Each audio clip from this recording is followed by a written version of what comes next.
Ramesh Chand joins us, member with the NITI Aayog now. Ramesh, good morning. Thank you for joining us. Now, given the number of newspaper reports and stories from the hinterland on agri-distress, one would struggle to see Achhe din for farmers.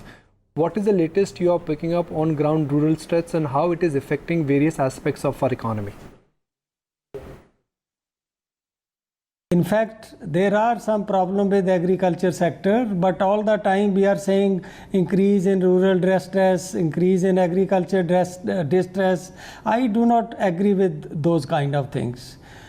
There are problems with the agriculture sector. We need to address those, and those problems are there since long. Like our agriculture, whatever effort we are making, it has been for incremental changes. The approach now we are adopting is how we can transform this sector. If I give you one example about performance of agriculture sector, if you look at rainfall during last 5 years, there are 5 successive years when actual rainfall is less than what is the long period average rainfall. This happened before only during 65 to 69, and country had to face serious food shortage. But if you look at the growth rate of agriculture during last 5 years, despite adverse rainfall, this climate change kind of things, still our average growth rate in agriculture is 2.9%, which is same as the long run growth rate in agriculture. So I feel that there is a need to look at agriculture slightly differently. I agree with you that as far as aspirations of farmers are concerned, we have to address their aspiration. Aspiration of today's farmers are different what were aspirations of farmers of yesterday. Okay. Now, steps NITI Aayog has recommended to revive the rural consumption and which has been sagging for 2 quarters now. So what are the steps? And to your mind, delayed monsoon, what dampener it could be? If I take first agriculture, the 3-4 things which we have suggested to government is, first of all, expeditiously implement reforms in agriculture sector. And that will require cooperation of states because agriculture is a state subject and states are required to be on board. There are certain areas which are entirely in the hand of central government, like trade policy, export, import, interest rate on farm loans, and decision related to technology. So those are with the central government.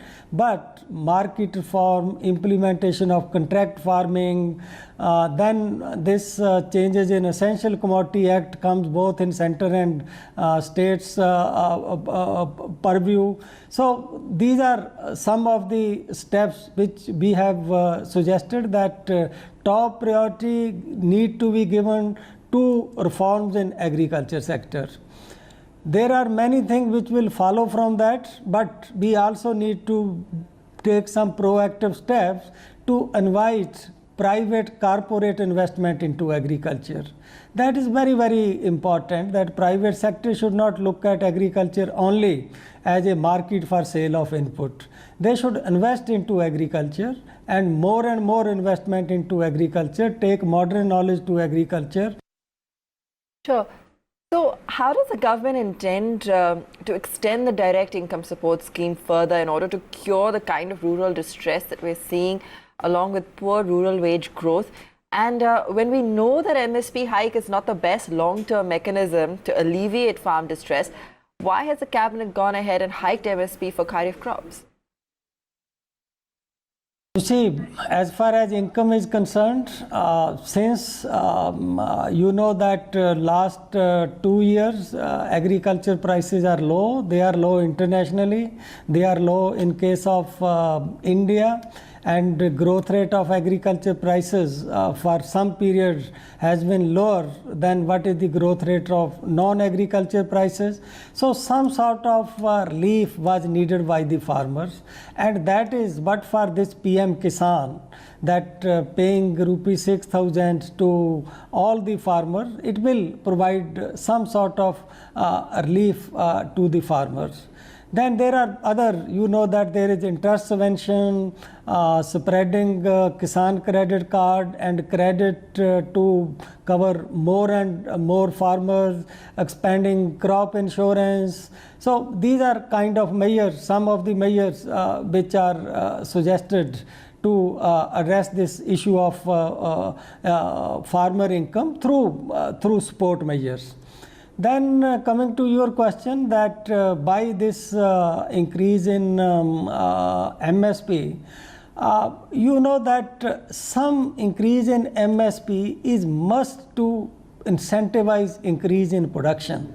If you do not give increase in prices, then you will find first there will not be any incentive for the farmer to bring growth, modernize agriculture, and in case of agriculture still almost 83-84% investment come from farmers. So that is one reason that why there has to be some increase in case of MSP.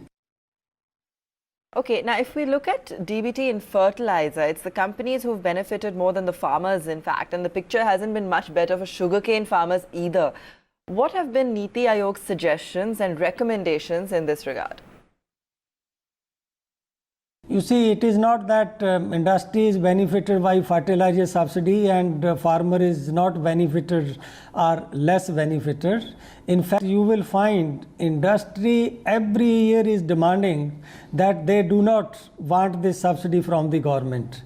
They are seeking that they should be left free to sell their fertilizer at market price, because right now they get say 300 rupee per bag of urea, whereas market price is 1000 or 1100.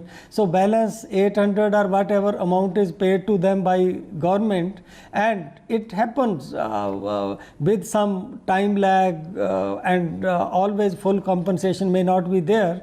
So because of these reasons, the strongest demand for removing this subsidy is coming from industry. This is one area.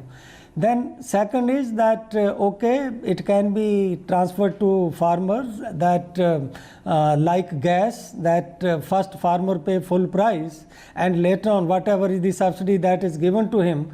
But this amounts to same thing, that whether you get subsidy at the time of purchase of a bag of fertilizer, you get it in your account after a month or so. So it doesn't matter to my mind whether you give subsidized input or you ask farmer to pay full price and then take this subsidy.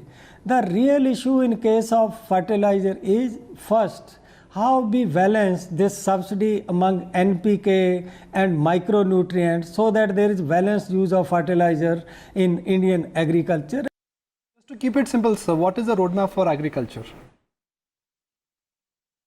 Till 2001, the percent of people employed in agriculture declined, but the total number of people employed in agriculture was increasing.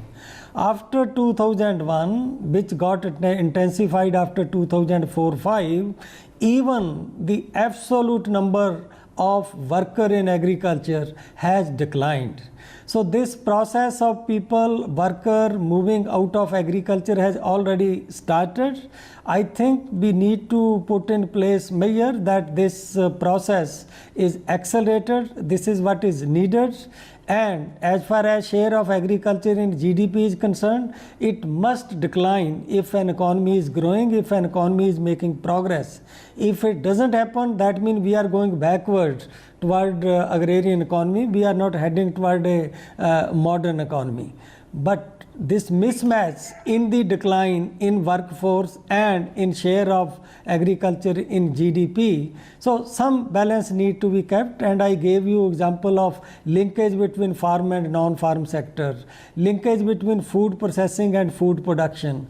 So once we bring this linkage, you will find that people are now willing to move out of agriculture. Today's youth is not interested to remain in agriculture. So you find that there is a willingness to move out, but then there should be possibility to absorb them. Mr. Chand, thanks so much for joining us. Good to get a perspective from you on what we could anticipate and what's really required from the budget.